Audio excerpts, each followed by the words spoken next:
Sure. So can you transfer this to on a raw food diet? We know your nutarian diet is not necessarily raw. Nutritarian. Nutritarian diet. It's not Okay. necessarily raw because you have cooked foods which concentrates the food, making it more easily to get enough protein and just enough food in general. But from a raw food standpoint, uh, do you see the problem worse or just as bad as the vegan standpoint? Well, we see the raw food diet worse for most people because they don't design it properly. Because a lot of raw food is go too heavy on fruit. They're eating too much fruit and avocado and coconut. So they could do well on that, up until they get old. And then when they get old and when protein absorption goes down and their diet is still too fruit heavy, they can have weakening immune function, weakening nails, more fungal infections, and more risk of pneumonia. And I've seen this happen in many raw foodists. But I don't really think it's a problem with the raw food diet. I think it's a problem with the fruit heavy raw food diet instead of the sprout heavy raw food diet. In other words, if you're going to take beans, cooked beans out of your diet, then you've got to sprout beans to get so then if you're eating more beans and nuts, I mean, there's only five plant foods, right? Only But a five. lot more. You need to do three times as much because it's the beans are not concentrated when they're sprouted. They have water, so it's like three times the size to get Yeah, you got it. out. That's right. So you have like fruits, vegetables, nuts and seeds, intact whole grains, and what am I? And nuts and hold it. Fruits, vegetables, nuts and seeds, beans, and intact whole grains. Those are the five categories. So in grains, you could sprout, right? You could eat sprouted grains. You could eat nuts. You could eat sprouted beans.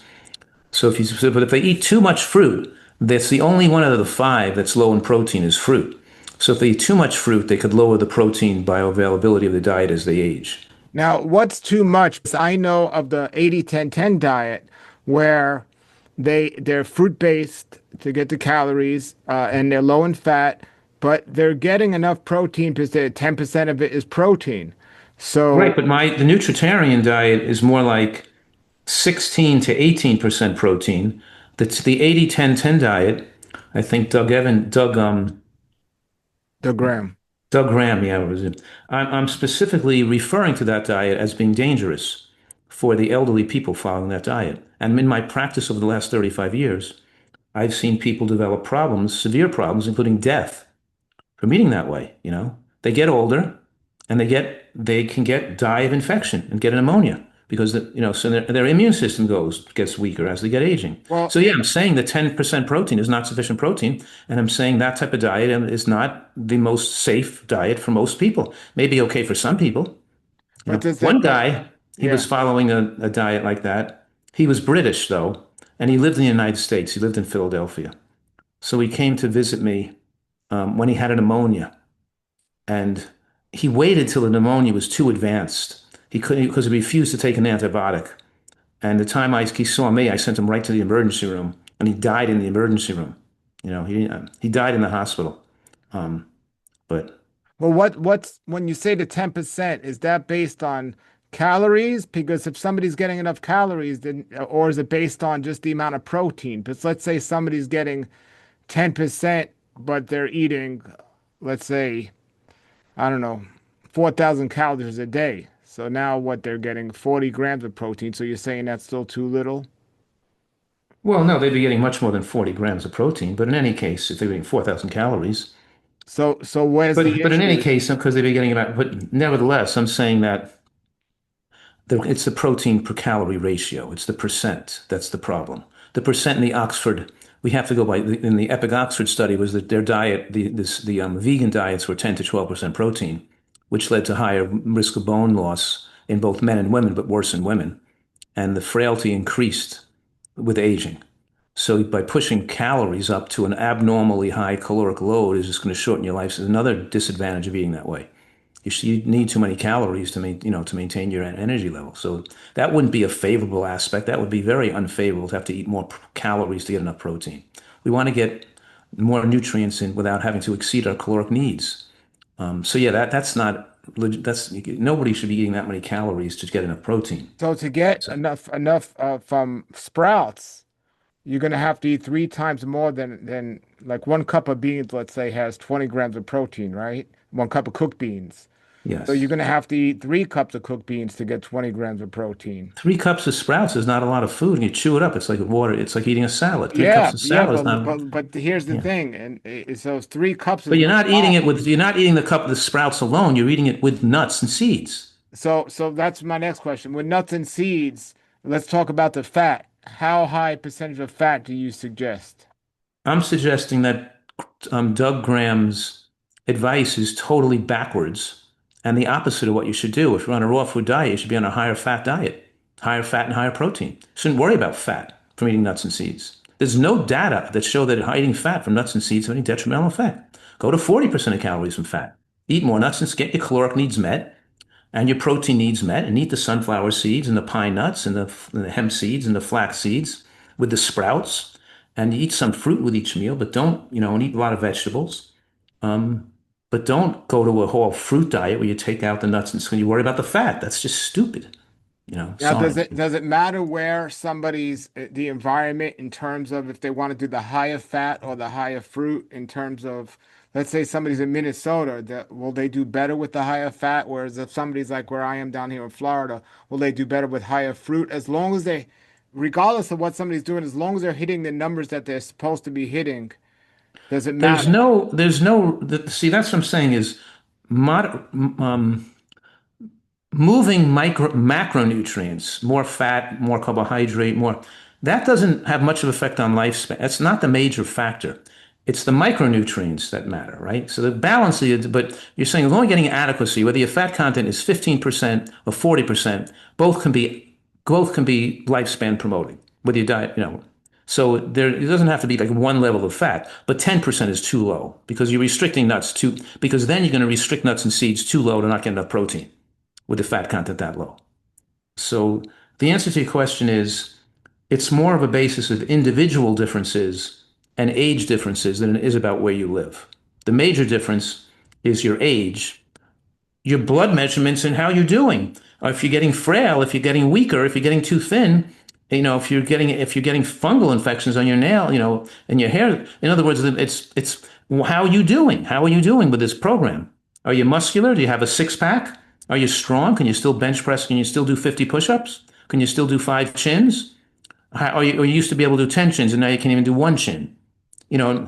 So the question is, are you losing strength? Are you losing muscle mass? Are you losing weight? Are you losing? So it's more or less you have to make, because these people who are fanatical, nutritional fanatics, even when they're doing bad, they don't make it. They don't adjust what they need to do. They just keep doing bad and deteriorate further. They have no concept of adjust. You know what I mean? So the answer is, yeah. See how you're doing. Measure if your protein contents are adequate. See if your IGF-1 is adequate. See if your bone mass is good. See if your strength is good. If you can maintain that on your diet, great. But if you're not, I would make some modifications.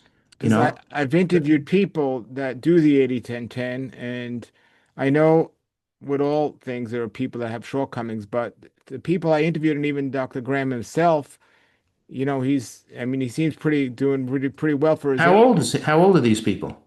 I think Dr. Graham's your age, and Uh-huh. he's doing like weightlifting, like competition weightlifting, and some of these other people are younger, but you know, he I said, would suggest that my explanation for that would be that if he's in his 70s like me, he's more like a 60-year-old because he's been eating so healthfully and living so organically most of his life. So he aged slower. But if he starts to get, so a person, me and Doug Graham were more like, we have to look at us in our 80s to see what a normal person would look like in their 70s. You know what I'm saying? So maybe in sure, his 10 80, years, there's 10-year difference there. it's probably a 10-year difference due to a Sure. relatively healthy lifespan. And I'm suggesting for most people, when they class the 70, they start to need more protein. Maybe he's going to need more protein when he gets to be 80. You know what I mean? Maybe he'll start to deteriorate at age 80 faster. The key is to be in great shape till you're 100. So the real test with Doug Graham would be looking at him between his deterioration between ages of 80 to 100. Because that's what we're saying is where the protein needs would probably increase, and his dietary methodology would likely put people at more stress. Okay, so So, basically what it and there comes could be exceptions too. There could be people who just assimilate protein really well. Sure. And basically what it comes down to is what you're saying is Your ideal and your diet also would recommend closer. Definitely, you think 10% fat and 10% protein is too low for vegetarians or raw Yes. foodists, and you'd say you'd feel more comfortable with at least 20% protein and the fat No, you at don't least even, 15% at protein. least 15% protein, and the fat you don't even care where that is as long as it's coming Right? from a You healthy have to get the source. fat to like 20, 25% to get the 15% protein in. You know what I mean? So it'd be more like 15% protein, 25% fat. That would up to 40%, and then you'd be 60% carbohydrates. So it'd be 60, 25, 15.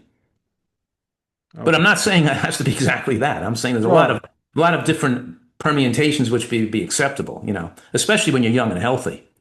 Now, with the fats, if somebody's getting it from nuts and seeds, do you think soaking the seeds and nuts overnight make a difference? It gives you more variety, but it doesn't not necessarily absolutely essential. How does it give more variety? Because when you start to germinate a fruit or vegetable, it changes its nutritional profile. You generate, you know, so you see, it's like having two types of food. Sunflower sprouts and regular sunflower seeds are two separate nutritional profiles that are both good for you, you know. Yeah, yeah. But releasing the enzyme inhibitors, when you soak them, they make them more digestible. Do you agree with that or not necessarily? You don't, it's not that I disagree with it. I don't think it's necessary to have, you still get enough digestibility without soaking them, without the, you know, they're still going to be digested and still get a lot of benefit from them, even if you don't do those things. All right, let's go on the other side of that. In your opinion, how much protein and how much fat is too much, in percentage wise, in your opinion? I mean, we know that each person's individual, but if somebody's eating, 10 cups of nuts and they're eating a lot of, getting a lot of protein, even like what's too much in your opinion? Well, I don't know the exact answer to that question, but let's try to answer it maybe. First of all, it's not, the question isn't too much protein as much as it's the type of protein, right? Because animal protein and plant protein have very different um, biological effects. Now, the studies on plant protein across the world, and there's tons of them now, shows the more plant protein you eat, the longer you live. That's the studies show. So Doug Graham's hypothesis has been proven wrong by at least 100 different studies now. Okay. And when they say eating more plant protein, they're talking about more nuts and seeds and more beans and more greens in the diet. The three high protein plant foods make you live longer. So that's like not even controversial anymore.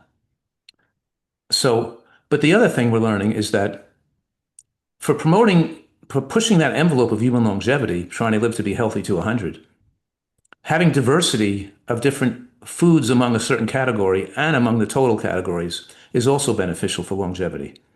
So if you were eating a diet with so much fat from so much nuts and seeds, you wouldn't have the nutritional diversity from eating beans and fruits and vegetables and greens and sprouts and onion and mushrooms. You would be losing nutritional diversity. So again, I wouldn't think that the diet was bad because they ate too much fat. I would think the diet is bad because it's too unilateral. Like people are just eating too much fruit. They're just not eating enough of other foods. They don't have enough nutritional variety. If they were having too many, just living on nuts, and they had so much fat, then they're not eating enough other foods. Once you start including all these other plant foods, your diet's not going to be that high in fat. It's hard to eat more than 40% of calories from fat because you're eating things that are low in fat along with your food, or the other food, you know? Sure. Nature's wealth, good for your health. This is the raw life health. Nature's wealth, good for your health. This is the raw life health.